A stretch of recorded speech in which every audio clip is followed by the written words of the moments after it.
BBMP news 9ಗೆ ಸ್ವಾಗತ. ಮೊದಲಿಗೆ ಮುಖ್ಯಾಂಶಗಳು. ಹಿಜಾಬ್ ಒಂದೇ ಅಲ್ಲ, ಶನಿವಾರ ಹಾಕೊಳ್ಳೋರು, ಶಿವದಾರ ಹಾಕೊಳ್ಳೋರು, ರುದ್ರಾಕ್ಷಿ ಹಾಕೊಳ್ಳೋರು ಅವರೆಲ್ಲರಿಗೂ ಕೂಡ ಹಾಕಬಹುದು. ಅವರವ್ರ ನಂಬಿಕೆಗಳಿಗೆ ಅನುಗುಣವಾಗಿ ಹಾಕಬಹುದು.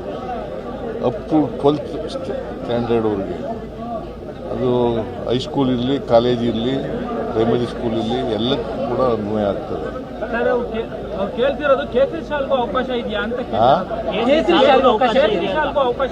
ಕೇಳ್ತಿದ್ದಾರೆ. ಕೇಸರಿ ಶಾಲ್ ಹಾಕೊಂಡು ಬರ್ಬೋದಾ ಅಂತ ಕೇಳ್ತಾರೆ. ಶಾಲೆ ಹಾಕೊಂಡು ಬರೋಂಗಿಲ್ಲ. ಶಾಲೆ ಹಾಕೊಂಡು ಬರೋಂಗಿಲ್ಲ. ಟರ್ಬನ್ ಹಾಕಬಹುದು, ಜನಿವಾರ ಹಾಕಬಹುದು, ಮತ್ತೆ ಶಿವದಾರ ಹಾಕಬಹುದು, ರುದ್ರಾಕ್ಷಿ ಹಾಕಬಹುದು, ಮತ್ತೆ ಹಿಜಾಬ್ ಹಾಕಬಹುದು. ಕೇಸರಿ ಟರ್ಬನ್ ಹಾಕೊಂಡ್ ಬರ್ಬೋದಾ ಅಂತ ಅವ್ರು ಹೇಳ್ತಾರೆ. ಕೇಸರಿಯನ್ನ ಬಿಂಬಿಸುವಂತ ಟರ್ಬನ್ ಹಾಕೊಂಡ್ ಬರ್ಬೋದಾ ಅಂತ ನೀವ್ ಹೇಳಿದ್ರೆ ಟರ್ಬನ್ ಅಂತ ಹೇಳಿ. ಟರ್ಬನ್ ಅಂತಂದ್ರೆ ಈಗ ಪ್ರಾಕ್ಟೀಸ್ ನಲ್ಲಿ ಇರೋ ಅಂತದ್ದು ಹೊಸದಾಗಿ ಮಾಡೋಕ್ಕಾಗಲ್ಲ. ಯಾವ್ದು ಪ್ರಾಕ್ಟೀಸ್ ನಲ್ಲಿ ಇದೆ, ನಂಬಿಕೆಗಳು ಇದ್ದಾವೆ ಇಲ್ಲಿವರೆಗೆ, ಅವು ಮಾತ್ರ.